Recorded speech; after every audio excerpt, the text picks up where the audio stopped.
পবিত্র রমজান মাস শুরু হয়ে গেল, বাইতুল মোকাররমে নামাজ পড়তে আসলাম।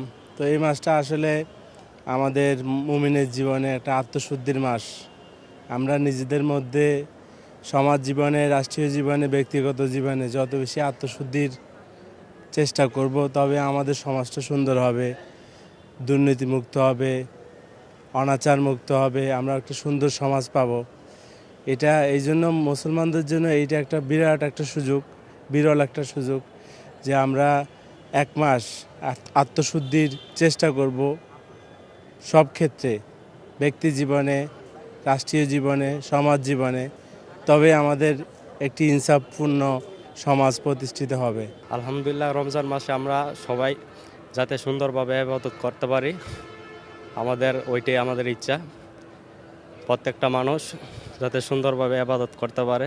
শুকর আলহামদুলিল্লাহ, আল্লাহ তাআলা আমাদেরকে রমজানের রোজা পালনের জন্য তৌফিক দান করছে। যদি সব ঠিকঠাক থাকে যেন আল্লাহ তাআলা কবুল করেন। দেশে নতুন সরকার আসছে, আমরা আশা করব সারা জাহানের এবং আমাদের সারা দেশের মুসলমানগণ যেন আমরা সহি শুদ্ধভাবে আল্লাহর রহমতে যেন 30টা রোজা শ্যাম সাধনা আমরা শেষ করতে পারি। পবিত্র মাহে রমজান আজকে প্রথম তারাবি।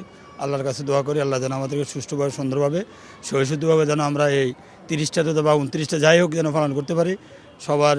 এবং যারা মারা গেছে বা যারা কবরস্থ হয়ে গেছে তাদের জন্য আমরা একটু বিশেষ করে দোয়া করি। আল্লাহ তাআলা যেন সবাইকে জান্নাতবাসী করে, আমাদেরকে যেন সুন্দর এবং সহিশুদ্ধভাবে তারাবি এবং সিয়াম রমজান পালন করতে পারি। আল্লাহ তাআলা মহান আল্লাহর কাছে শুকরিয়া এবং সবার জন্য দোয়া করে আল্লাহ যেন সবাইকে তৌফিক দান করে রোজা রাখার জন্য। মাহে রমজান শুরু হয়েছে, ইনশাল্লাহ আমাদের খুব আনন্দ লাগতেছে। বাকি 11 মাস পরে আমাদের একটা মাস রোজার মাস মাহে রমজান আসছে, এই জন্য আমাদের খুব ভালো। আজকে প্রথম তারাবি, এখানে বাইতুল মোকাররম আসছে নামাজ পড়ার জন্য, অনেক ভালো লাগতেছে।